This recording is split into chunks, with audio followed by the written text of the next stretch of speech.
Hi guys, welcome back to my channel. Today I'm going to show you to prevent the Samsung SSD failure, or you have the Samsung NVMe M.2, and how you can stop the failure.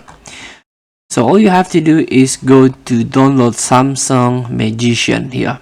This is the official software. It's not magic, it's a software from the Samsung itself. Here that a designed to support Samsung memory product from internal SSD to portable SSDs, memory card to USB flash drive. So you can install this app to know what how the performance or how the healthy of your SSD to prevent this failure. So for example, if your SSD health is not at all in a bad condition, you can prevent it by back up your system.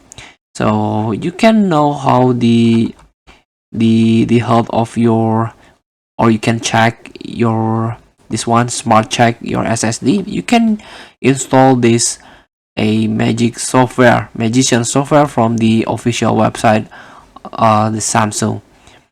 Worry about drive failures? Follow the magic that's in the smart check. You can inspect the health of your SSD and detect failures before they happen. Feel free to try. Thank you for watching. Don't forget to comment, like, and subscribe. And also click the button below. See you in the next video.